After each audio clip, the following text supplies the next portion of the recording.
Hi, I'm Mara Webster with In Creative Company, and thank you so much for tuning into one of our talks. I'm so excited today to be joined by the fantastic Rebecca Breeds to talk all about the CBS series Clarice. And I love the way in which you describe how the accent for this character came so naturally for you, but also that it really plays into the way that you love that sort of character work. And so since that was one of the aspects that you found easily from looking at videos and doing some of your own dialect coaching, what was some of the other early character work that you started to use a lot of your pre-production preparation time for? We did a lot of FBI training. So getting in that physicality, knowing how to, hold your weapon and clear a room and how to walk, the stance, quick draw, all of that kind of stuff, because she was top of her class in Quantico. That's such a part of who she is and such a part of her character. So I needed to make sure I could physicalize and embody that. So I was practicing a lot, little what do you call it? I like a little thing. I actually had broken the tendon in my thumb when I was a stupid teenager. And so I need a lot of practice because I don't have a lot of strength in my thumb. I know this is one of the ways I definitely differ to Clarice. So there was a lot of trying to get around that and making sure that I could do all the things I need to do to sell that part of the character. So that was a huge part of it. I also ran a lot. And then because she's a runner and I'm a runner too, but I just went next level. I was like, let's do this. Let's get super fit. Also, episode 2 opened with a lot of push-ups, which I wanted to do most of them myself. So I was doing a bunch of push-ups, which I haven't really done before. I was like, oh my God, but it got really good at push-ups. I was stoked about. And then a lot of it was the character work. I read the book a bunch, pulling everything I could about the character out of the book and her relationships, doing my own work into that, and then kind of fusing that with who I am. I have an amazing acting coach, Kim, who kind of does meditation kind of sessions with you where you kind of also go into character in a way, and it fuses you and the character on a level below your. That was a wonderful way to start to really authentically kind of have Clarice and I inhabit the same space. And she actually teaches you as well how to kind of turn Clarice on, but also turn Clarice off and Rebecca come back.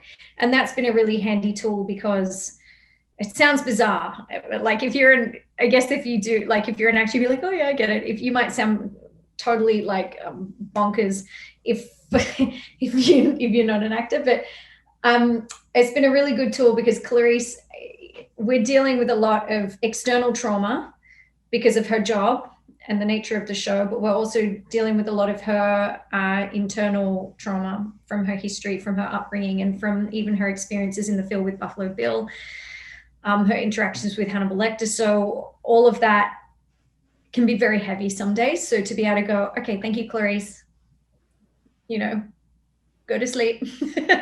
Now Rebecca, can just chill out a little bit. So, and the accent is a huge part of that as well. Having the accent and getting into character, boom, she's there. She's rocking and rolling. It's such a powerful accent. It's such a thick, it's like molasses in the mouth, and I love it. And it helps me get into character, but it's also, it's heavy. What she's going through is quite heavy. So to be able to take that off for a minute and go okay, whew, you have a breather and then you dive back in, and it's chewy and delicious and a wonderful character, of course, but to have that differentiation is good. So yeah, a lot of physical training, a lot of accent training, and then a lot of emotional and character work to bring it all together. So it was a very busy pre-production period. You mentioned something about some of the physicality and those elements to her as a character before. And in shooting the pilot, one of the notes that I heard that you got from the director was about holding your arms in a little bit more and keeping them a little bit more still. And when you look at your performance in the field versus scenes at home in the apartment with her best friend or just going out for a run, there's a really different physicality that you're bringing forth in your performance. And so I wanted to ask about the way in which you really constructed these two very different physical sides of her as a character, and in particular, how you thought about the very specific stillness of her when she's in the field. Yeah, that's very deliberate. First of all, that's how she's in the book. That's her character when she's at Quantico, when she's in the field. We know it from the film. She has this zenness about her, because she's constantly observing and taking in information, and she keeps her cards close to her chest. But the other part of it that we needed to get across that was very important is showing how is now as well, of course, but very much in the 90s, women in the workplace, especially young women in the FBI, which was an incredibly male-dominated environment. There are a lot of skeptical men, a lot of men that didn't believe she should have been there, that didn't think she could handle it, that whatever their, bias that they've chosen to put against her, she has to operate in that environment in a way where she wants to be taken seriously. She wants to be taken seriously. She wants them all to know that she's just as capable and worthy of doing what she loves and what she wants to do for a living as they are. And she needs to prove that. So of course you have to have your freaking game face on when you're in that environment. And it shows it's an illustration of the extra effort. I wonder how many men go to work and they have their game face on and they go home and I can now be silly with my best friend. Like, I can imagine men a lot of the times it's more of a seamless, like, here I am at work, here I am at home, like I am me. Whereas for women, we have to do a lot of making sure that you're going to be comfortable and okay with how I am, or you're taking on, a lot of micromanaging of how we're being perceived so that we just even have the right to be where we are. So that physicality is an important part of telling that story and showing how much effort it takes for her to be like this at work, but also when she goes home to see that she's not actually that person. Like, it's an effort for her to do that. It's a choice, and it's a survival mechanism essentially. And also she's a young driven woman, and she's there for business. She's not there to muck around, but she's so much more dynamic than that. She's not just the Clarice Starling that exists for the FBI. Like, that's not very relatable or interesting, maybe not be on a movie, but to have a woman that, she laughs and she wants to have a few drinks with her friends and tell some dirty jokes and get her heart broken, and that needs a hug sometimes, and, can be a bit goofy and silly. Like, we have this opportunity to take this incredible character that we love and then expand upon her and really color in the edges of who she is. And what we love saying is she's a dynamic character. She's a full-bodied woman, and we don't get these all the time in Hollywood. And I know from banging my head against the wall with so many auditions, as pretty as she is, cute, the girlfriend to the boyfriend who actually does an important, exciting thing, and we're like, oh gosh, I'm so bored of it. So, to be able to play a character that is fully human, and I wanted to be able, like, it was so satisfying for me to be like, well, what if she tries to put her feet up on the couch, or she does a weird slide to open the thing, and she's got charisma and personality and pizzazz and heart and hurts and all those things, and she can also go to work and be a freaking boss. So putting that all together and creating her in such a full-bodied way was a really important part of that, and making sure we go to work when she's at work, she's on. And I think having Maya Varillo, our amazing pilot director, she was really helping me build that physicality. I mean, I don't know how I walk, I'm just walking, but she, helped me continue to come back to that story point, and to continue to curate and create, all these different parts of the character. And with a lot of the mechanisms in terms of how she has to operate, there's so many great tiny details threaded throughout the show that really speak to that. One that really stood out to me was in one of the first episodes when she's out in the field and they're all getting a briefing, and Clarice is actually initially just naturally at the back of the group, but she eyeballs everything, sees that, and then moves herself to the front, knowing that she has to constantly really consciously pay attention to those sorts of things.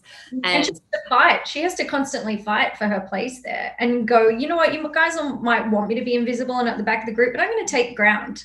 I'm actually here to take ground, and I'm here to do my job. And to do my job, I have to hear what you're saying.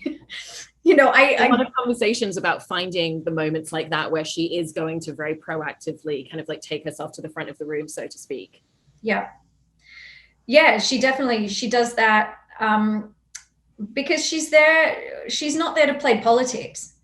She's not there to posture. She's not there for her ego. She's there for a mission. She's there to like protect, to silence the lambs. You know, she's there to protect the innocent. And you know, she's gonna do that however she needs to do that. And it takes a lot of strength and a lot of courage to not only like be this young girl physically, and I actually am small. We don't like pretend that I'm small. Like, you know, I'm a tiny human, you know, and it is very intimidating being in a room full of guys that are towering over you, and to be able to speak up and to be like, no, I'm going to take up my space here too. I'm just worthy of being here. And you see her progression on the VICAP team, especially. Like at first she has to be very rigid, and she doesn't show her cards because, you know, she doesn't want to give them any ammo to hold anything against her of like, oh, she shouldn't be in this team or whatever, because they already are saying that.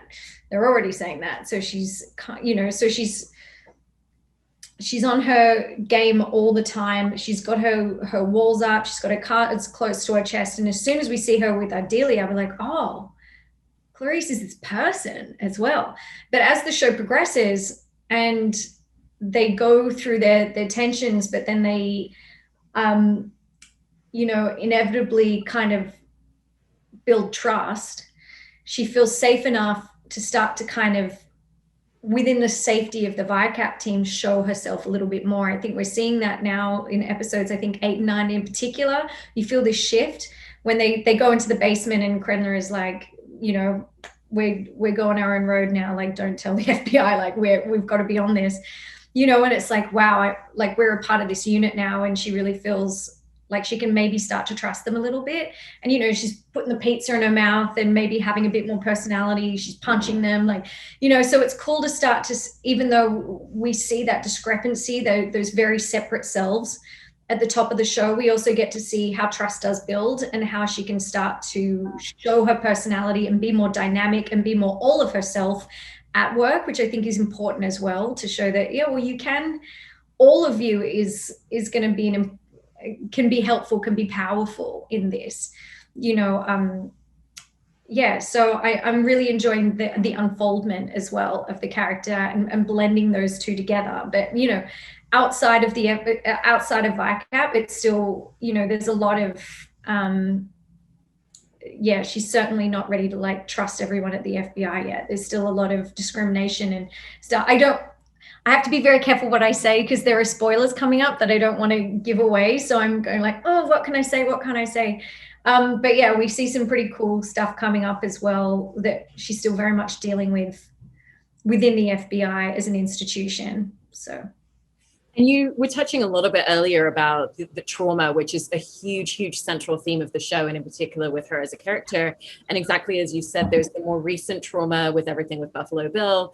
You know, there's the trauma of everything that she has to see in the field every day. And then there's all of the childhood trauma, which she's been processing and dealing with and coping with for years in different ways. And so I was really interested in how you thought about the different types of trauma and the different ways that she approaches and processes and internalizes so much of that. Yeah, I think when we first meet Clarice in The Silence of the Lambs, she's so, you know, in the book and in the movie, she's in the zone, right? She's acing Quantico, and she's been given this amazing opportunity to go into the field before she even graduates, and then she, you know, essentially saves the day. Well, she's very driven, she's very focused, you know, she's very cool, calm, and collected on the surface. Underneath the little, like, you know, duck feet are kind of going like crazy. You know, we fall in love with her strength and her courage, and yet her empathy in the field. And I think at that point in her career, it's her past trauma kind of feels like it's like fuel, you know, like quick burn fuel that she's putting on the fire, and it's driving her to, you know, stand up for these lambs, you know, to stop, you know, other little girls losing their fathers that they loved, you know, or, you know, one of her traumas, losing her dad. Well, some guy shot, well, how did you just get to shoot my dad? Like, I lost the most important thing to me. So and all these other atrocities that happen. She wants to stop that happening. So she's driven, and it's this fuel of her past trauma. Stop this happening to other people and save other people, and people, you know, try and give them their best life. But then she goes into Buffalo Bill's basement.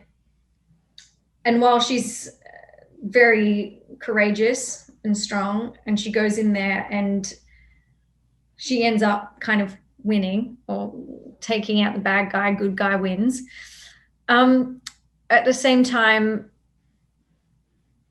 I always feel like it's a trigger, you know, as she went into Buffalo Bill's basement, something in her went into the basement of her own psyche, and it triggered this past trauma, and it kind of flipped from being a thing that was kind of subconsciously fueling her, that became that has now kind of come into the conscious.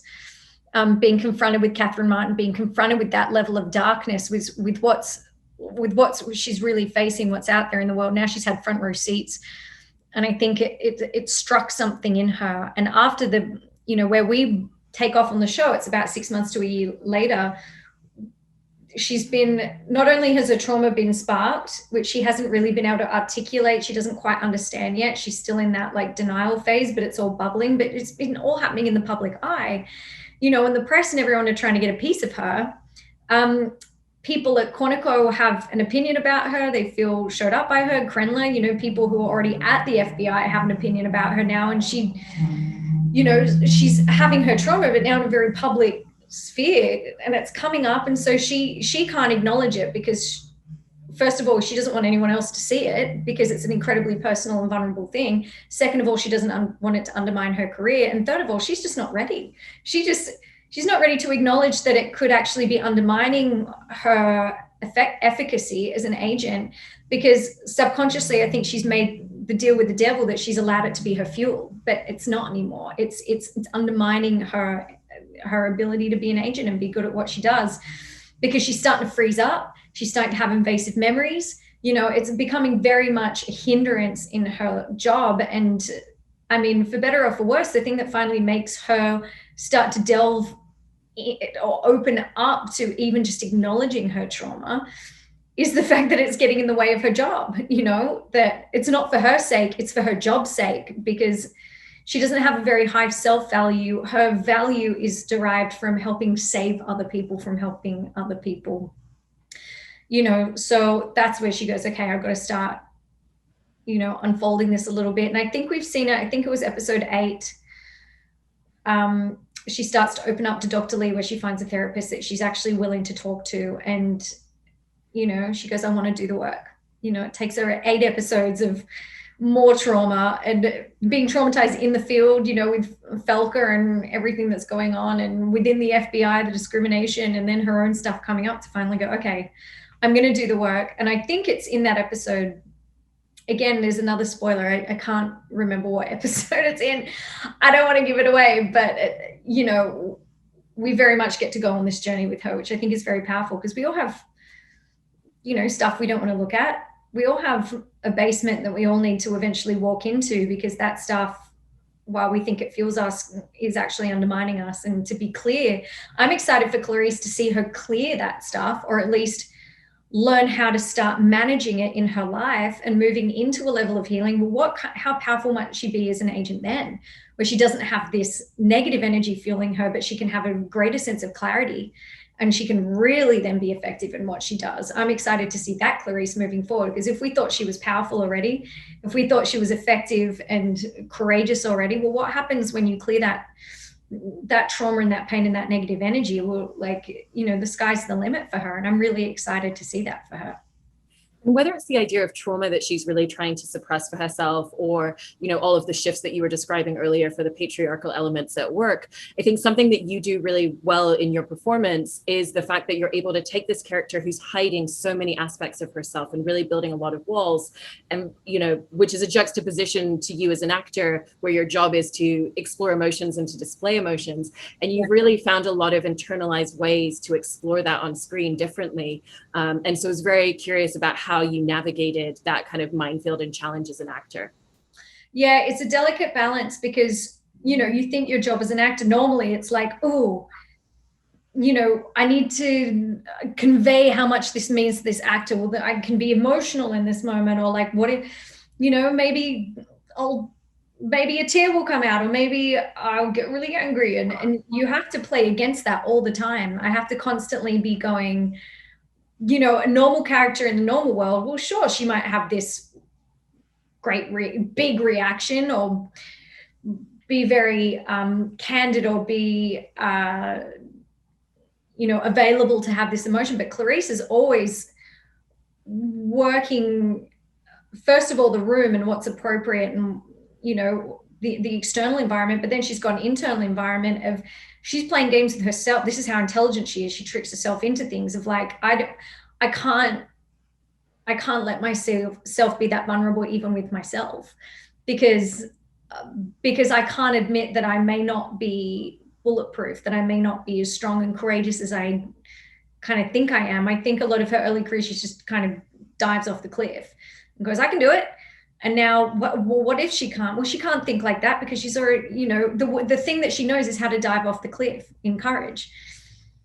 Well, if she starts to feel things, if she starts to feel vulnerable or upset or emotional or overly empathetic, and she starts to lose control, well, how is that going to work? And is that going to undermine her as an agent? So as an actress, it's very counterintuitive, because you feel like, oh, it's your job to emote, but it's actually my job to constantly play against the emotion, to constantly try and control it, not just for the external environment, but for her own self, to keep tricking herself into the fact that I'm fine, and I'm strong, and I got this, and I'm Clarice Starling, and I'm doing the thing, and I'm doing the thing, and I'm doing the thing. But time after time, I think the first things that make her crack, that we get to see, because we have to see, and also as an actress, we have to be able to relate to her. And if she's bulletproof, then she's a robot. And she never shows any kind of emotion. It's like, well, am I going to feel any emotional on her? Am I going to be pulled into this emotional journey with her? Am I going to be on board with this character? Is she even interesting? Like, if she's not a human, why are we watching her? I can't relate to her, kind of thing. So you do need to find those moments. And I think the moments where it cracked was private moments with the women who had been murdered. When I see the women and no one's looking at me, I get to have a private moment of like, oh, gut punch, ouch, like this is bad. But as soon as the eyes are back on and we're having a discussion, you go back into clinical save the day kind of thing. The next thing is when she's with Ardelia, the walls come down 100%, like almost more so. I almost push more in that direction to show that she is blood the same as you and me running through her veins. And that is how strong she is when she's in the field, and you don't really see it get to her, or you see her playing against it, because she does feel, and she is an emotional person, and she wants love the same as you and I do, and she misses her dad like anyone would. So showing that human side of her is so important to balancing out that story and showing how strong she really is. She hasn't got that sense of control in the field. Well, if she just didn't feel anything, it's like, well, okay, good for you. You're just like some cold-hearted, metallic human in the, but no, she's hot, she's red-blooded, and she feels. And then the next thing I think is the dad connection. Her dad is the next like big emotional point, that like, because that's still an open wound for her, and that's so central to her trauma. But the powerful thing that I find for me as an actress is not focusing on the loss, but focusing on the love. Oh, it kills you. And she loves her dad. Like, she loves her dad. And I think that for me is so hard, that whenever we talk about her dad, like, it just, like, even now, like, I feel it just happens, and I have to be like, okay, is this appropriate for the story? Is this, Rebecca just being like wanting to have this cathartic release about this thing because Rebecca could in Rebecca's life, but what would Clarice do, and what's appropriate for the storytelling? And yeah, walking that tightrope of, the character that we all know and love and fell in love with in The Silence of the Lambs, but exploring new territory of who else she is, and her other sides of her humanity, Well, I think you do such a fantastic job in walking that tightrope and finding those small moments and a lot of the nuanced elements in your performance. And I'm excited to see all the spoilers that you can't share yet. And thank you so much, Rebecca. Oh my gosh, my delight. Thank you so much for having me. And yeah, this has been great. Thank you, Mara.